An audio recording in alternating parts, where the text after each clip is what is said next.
Hello friends, आज हम लोग पढ़ेंगे 10th क्लास का इकोनॉमिक्स चैप्टर 1। चैप्टर का नाम है अर्थव्यवस्था एवं इसके विकास का इतिहास। आज हम लोग एसपीजी ऑफ कोचिंग सेंटर के द्वारा 10th class BSc economics chapter 1 अर्थव्यवस्था में इसके विकास का इतिहास पढ़ेंगे। सबसे पहले हम लोग जानते हैं अर्थव्यवस्था होता क्या है। अर्थव्यवस्था का अर्थ हो गया आर्थिक स्थिति और इसके विकास का इतिहास। विकास का अर्थ हो गया बढ़ंती और इतिहास का अर्थ हो गया बीता हुआ समय। तो चलिए हम लोग चैप्टर को शुरू कर रहे हैं बिना लेट किए हुए। तो सबसे पहले हम लोग जानेंगे विकास क्या है। विकास क्या है? तो किसी भी चीज का बढ़ना या पहले से विकसित होना, कोई भी चीज बढ़ जाए या पहले से विकसित होना या पहले से मजबूत होना विकास कहलाता है। कोई भी चीज बढ़ जाए या विकसित हो जाए या मजबूत हो जाए उसको हम क्या कहेंगे? विकास। अगला है अर्थव्यवस्था पढ़ने से पहले यानी इस चैप्टर को पढ़ने से पहले एक आध दो जो शर्त है उसको हम लोग को देखना है। तो निम्नलिखित बिंदुओं पर चर्चा करें। सबसे पहला है विकास क्या वादा करता है। 2 नंबर में है महत्वपूर्ण शर्तें। 3 नंबर में है विकास की धारणीयता। तो सबसे पहले हम लोग देखेंगे 1 नंबर वाला कि विकास क्या वादा करता है। तो विकास करने का लक्ष्य विभिन्न व्यक्तियों में अलग अलग होता है। हर एक व्यक्ति में अलग अलग विकास करने का लक्ष्य होता है। जैसे क्लास में बहुत सारे बच्चे पढ़ते हैं लेकिन बहुत सारा बच्चा का माइंड अलग अलग होता है। कोई खेल में मन लगाता है तो कोई पढ़ाई में मन लगाता है। तो उसी तरह विकास करने का लक्ष्य विभिन्न व्यक्तियों के अलग अलग होते हैं। आइए जैसे में देखा जाएगा। माना कि एक किसान भूमिहीन है। माना कि एक किसान के पास भूमि नहीं है अर्थात धरती नहीं है, तो उसके विकास का लक्ष्य क्या होगा? तो उसके विकास का लक्ष्य क्या होगा? तो उसके पास विकास कैसे होगा? तो उसके पास भी ढेर सारी भूमि होंगे तो उसका क्या कहलाएगा? विकास कहलाएगा। अगला है महत्वपूर्ण शर्तें। 2 नंबर में हम लोग देखेंगे इसके शर्त क्या क्या हैं। अब हमारे मन में सवाल आता है कि जब अलग अलग लोगों का लक्ष्य अलग अलग होते हैं, जब हमारे मन में यह सवाल आता है कि जब अलग अलग लोगों का लक्ष्य अलग अलग होते हैं तो विकास क्या वादा करता है, इसके बारे में हम लोग देखेंगे। यहाँ पे अभी हमने देखा महत्वपूर्ण शर्तें। जब अलग अलग लोगों का लक्ष्य अलग अलग होता है तो हम कैसे कह सकते हैं कि एक वस्तु विकसित है और दूसरी वस्तु विकसित नहीं है? जब सारे लोगों का अलग अलग लक्ष्य होता है तो हम कैसे कह सकते हैं कि एगो व्यक्ति विकसित है और दूसरा व्यक्ति विकसित नहीं है? जब हम किसी 2 वस्तु की तुलना करते हैं तो उसमें कुछ विभिन्नताएं भी होती है और कुछ समानताएं भी होती है। किसी में अच्छाई होता है, किसी में बुराई होता है, कोई आगे बढ़ता है तो कोई पीछे जाता है। वो निर्भर करता है हमारे ऊपर की तुलना करने का लक्ष्य क्या है। वो निर्भर करता है हमारे ऊपर की तुलना करने का लक्ष्य क्या है कि फलना के बारे में हम क्या सोच रहे हैं और उसके बारे में क्या सोच रहे हैं। वो आप पे डिपेंड करेगा कि आपने आपके ऊपर क्या निर्भर किया। जैसे माना कि एक वर्ग में बहुत सारे बच्चे बैठे हैं। जैसे माना कि एक क्लास में बहुत सारे बच्चे बैठे हैं। अगर हम तुलना करें तो उसके बुद्धि, ऊंचाई, स्वास्थ्य के विषय में अलग अलग होंगे। अब इस क्लास में बहुत सारे बच्चे बैठे हैं और हम तुलना करेंगे तो बुद्धि में तुलना करेंगे तो हर एक बच्चा का बुद्धि हर एक बच्चा के जैसा नहीं होता है। हर एक बच्चा का स्वास्थ्य हर एक बच्चा के जैसा नहीं होगा, या हर एक बच्चा का विकास हर एक बच्चा के विकास जैसा नहीं होगा। हर एक बच्चा का हाइट हर एक बच्चा के जैसा नहीं होगा। तो यह हमारे मानसिकता पर निर्भर करता है कि हम क्या चाहते हैं, अर्थात हम किस चीज में तुलना कर रहे हैं। अब देखिए हम लोग यहाँ पे देखेंगे राष्ट्रीय विकास। ये तो सिर्फ हम लोग एक साधारण विकास के बारे में जाने हैं कि विकास क्या है। अब थोड़ा सा राष्ट्रीय विकास के बारे में जानिए। अनेक देशों की तुलना करने के लिए आय के महत्वपूर्ण योगदान है। हम तुलना राष्ट्रीय विकास का तुलना किससे करेंगे? दूसरे देशों से करेंगे। तो वही कह रहा है कि अनेक देशों की तुलना करने के लिए आय का महत्वपूर्ण योगदान है। देश ज्यादा विकसित होती है उन देशों से जिनका आय कम होता है। अब देश कैसे विकसित होगा? देश विकसित कैसे होगा? कह रहा है कि देश ज्यादा विकसित होती है उन देशों से जिनका आय कम होगा। अब जैसे मान लीजिए नेपाल में टमाटर नहीं होता है और पानी शुद्ध नहीं मिलता है, बहुत सारा चीज नहीं मिलता है, तो हमारा इंडिया से जाता है। तो इंडिया क्या कर रहा है? आय में धनिक होगा, यह उससे कमा रहा है और यह देश विकसित नहीं है, तो यह क्या होगा? उन देश का आय कम होगा क्योंकि उनको सब चीज खरीदना पड़ रहा है और हमारे देश में बेचा जा रहा है तो हम पैसा कमा रहे हैं, हमारे देश का आय बढ़ रहा है। अगला है विकास की धारणीयता। 3 नंबर में हम लोग पढ़ेंगे विकास की धारणीयता। तो विकास की धारणीयता क्या होती है? देखिए हम आजकल कुल प्राकृतिक संसाधनों का असंतुलित रूप से प्रयोग कर रहे हैं। हम आजकल कुल प्राकृतिक संसाधनों का, प्राकृतिक का अर्थ हो गया भगवान का दिया हुआ, संसाधनों का असंतुलित रूप से क्या कर रहे हैं? यूज कर रहे हैं, प्रयोग कर रहे हैं, इसका दोहन कर रहे हैं, मतलब कि इसका उपयोग कर रहे हैं, ज्यादा बर्बाद कर रहे हैं। हम ऐसा इसलिए कर रहे हैं क्योंकि हमें लगता है कि प्राकृतिक द्वारा दिया गया मुक्त उपहार है। हम लोग को लगता है कि भगवान के दिया गया यह मुक्त उपहार है, कभी खत्म नहीं होगा। तो हम लोग गलत करते हैं, एक दिन वो भी खत्म होगा और भविष्य में आने वाली पीढ़ी को उसकी जरूरत नहीं है। हम लोग को लग रहा है कि प्राकृतिक संसाधन है, भगवान का दिया हुआ है, जी भर के उपयोग करो, ये खत्म होवे नहीं करेगा। तो ये हम लोग गलत कर रहे हैं, ये भविष्य में भी उपयोग होगा। हम लोग सोचते हैं कि और भविष्य में आने वाले पीढ़ी को इसकी जरूरत नहीं है। भाई जरूरत है, समझो, लेकिन यह गलत है, लेकिन यह गलत है। ऐसा बहुत से प्राकृतिक संसाधन या राष्ट्रीय संसाधन है जो असीमित है।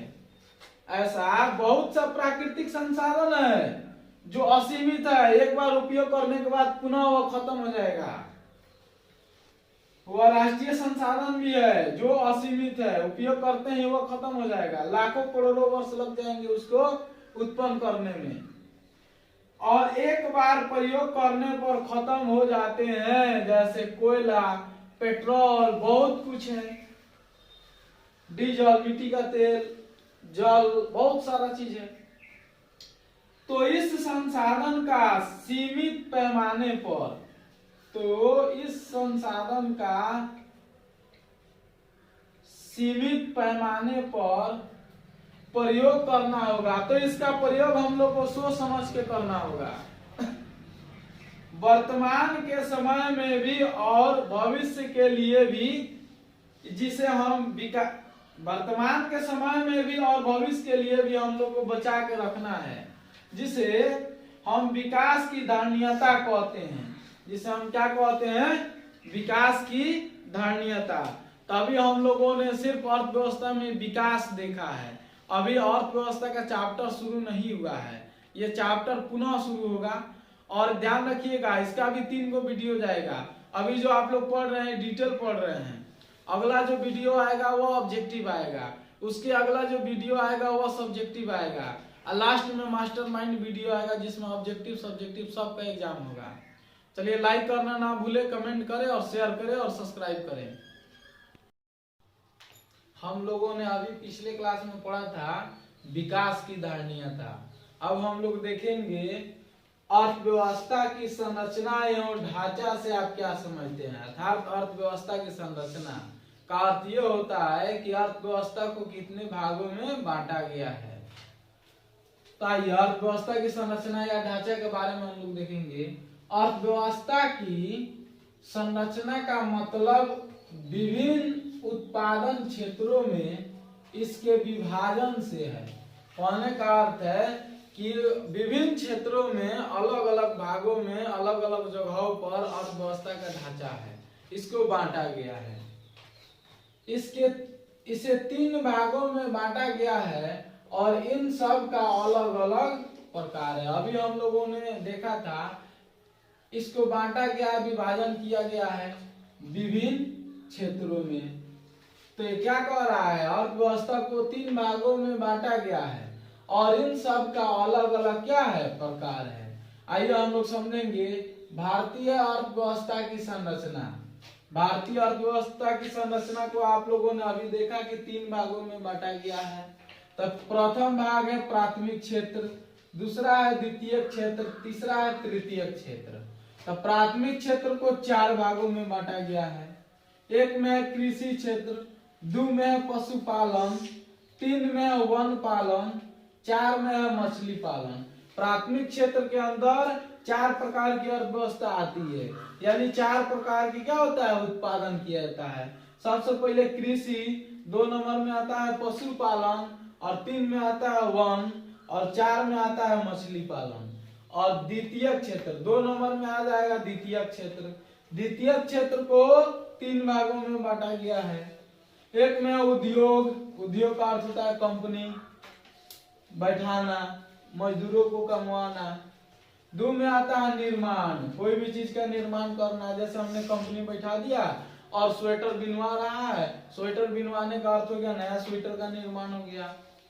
और 3 नंबर में आता है गैस एवं बिजली, गैस का उत्पादन और इलेक्ट्रिक अर्थात लाइन का उत्पादन, बिजली का उत्पादन।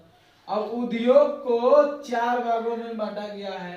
एक में है कुटीर उद्योग, 2 में है लघु उद्योग, 3 में है मध्यम उद्योग, 4 में है बड़े उद्योग। आइए ये हम लोगों ने उद्योग के बारे में देखा। अब तृतीयक क्षेत्र के बारे में देखेंगे। तृतीयक क्षेत्र को भी 5 भागों में बांटा गया है।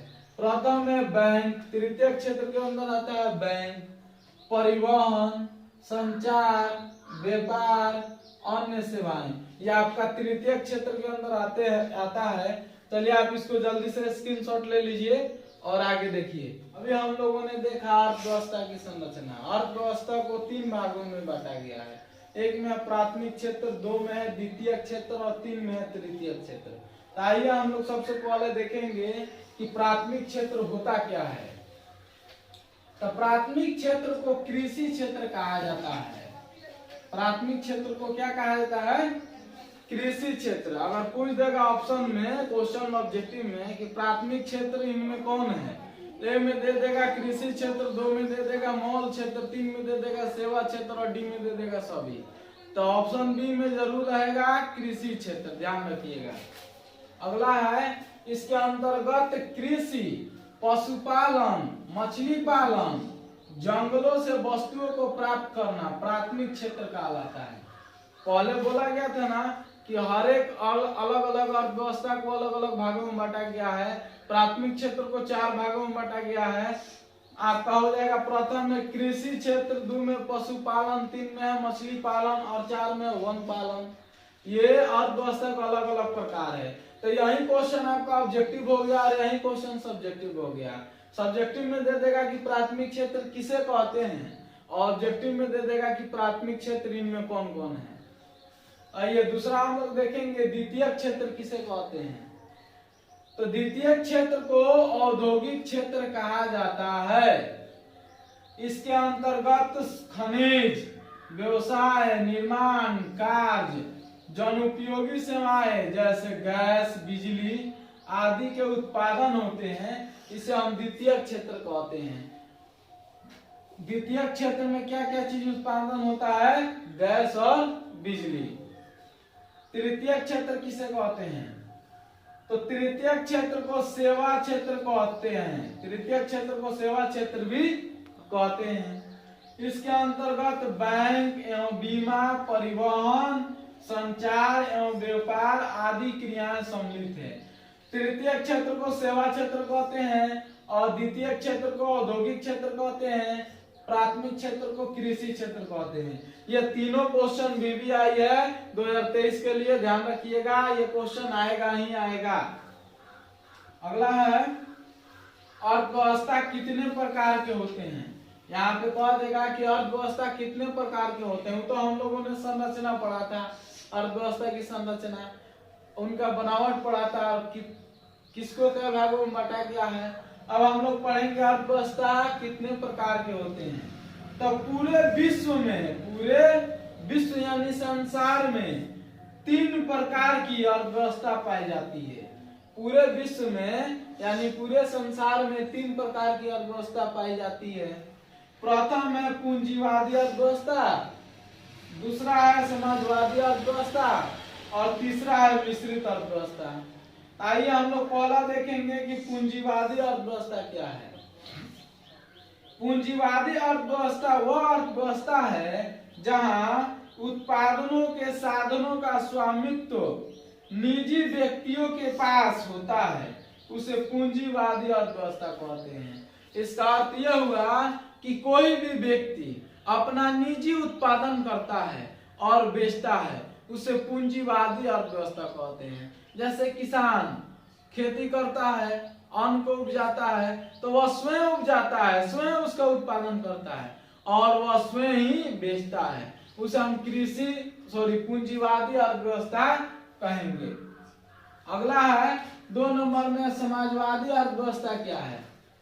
तो समाजवादी अर्थव्यवस्था वह अर्थव्यवस्था है जहां उत्पादन के साधनों का स्वामित्व एवं संचालन देश की सरकार के पास है, जिसका उपयोग सामाजिक कल्याण के लिए किया जाता है। कहने का अर्थ है समाजवादी अर्थव्यवस्था का कि हम अपने देश में कोई भी चीज उत्पादन किए और उसके खपत के लिए हम दूसरे देश में बेचना चाह रहे हैं, तो हम अपने द्वारा नहीं बेच सकते हैं, हम वो वस्तु सरकार को बेचेंगे। सरकार वह वस्तु एक देश से दूसरे देश में अपने माध्यम से टैक्स वगैरह लगाकर दूसरे देश में बेचेगी। हाँ, हम अपना राज्य में बेच सकते हैं, हम अपना बिहार के हैं तो बिहार में बेच सकते हैं, बिहार राज्य जहां तक है वहां तक बेच सकते हैं, लेकिन अगर यदि हम इंडिया के हैं तो पाकिस्तान में नहीं बेच सकते हैं। मेरा सरकार अनुमति देगी, वह स्वयं बेचेगी, तब वो वस्तु एक जगह से दूसरी जगह बेचा सकता है, ऐसे नहीं। जैसे चीन, क्यूबा आदि देशों में समाजवादी अर्थव्यवस्था है। चीन, क्यूबा में है समाजवादी अर्थव्यवस्था, आराम से एक दूसरे देश का सामान आदान प्रदान हो जाता है, लेकिन हम लोगों में नहीं। इस पे टैक्स लगेगा, बहुत सारा प्रक्रिया है, तब उसके बाद होगा। अगला है मिश्रित अर्थव्यवस्था क्या है। 3 नंबर में है मिश्रित अर्थव्यवस्था क्या है। तो मिश्रित अर्थव्यवस्था पूंजीवादी तथा समाजवादी अर्थव्यवस्था का मिश्रण है। अर्थात अब देखिए, ये हम लोगों ने देखा मिश्रित अर्थव्यवस्था किसे कहते हैं, तो कहिएगा कि पूंजीवादी अर्थव्यवस्था तथा समाजवादी अर्थव्यवस्था को मिलने से मिश्रित अर्थव्यवस्था कहलाती है। जहां यहाँ पे कह रहा है कि मिश्रित अर्थव्यवस्था वह अर्थव्यवस्था है जहां उत्पादन के साधनों स्वामित्व सरकार तथा निजी व्यक्तियों के पास होता है, उसे मिश्रित अर्थव्यवस्था कहते हैं। ऐसे कहिए तब या ऐसे कहिए पूंजीवादी अर्थव्यवस्था तथा समाजवादी अर्थव्यवस्था को ही मिश्रित अर्थव्यवस्था कहते हैं। अगला है पूरे विश्व में कितने प्रकार की अर्थव्यवस्था पाई जाती है। तो हमारे विश्व में 3 प्रकार की अर्थव्यवस्था पाई जाती है। प्रथम में पूंजीवादी अर्थव्यवस्था, 2 में है समाजवादी अर्थव्यवस्था, 3 में है मिश्रित अर्थव्यवस्था। ये पूरे विश्व में पाया जाता है।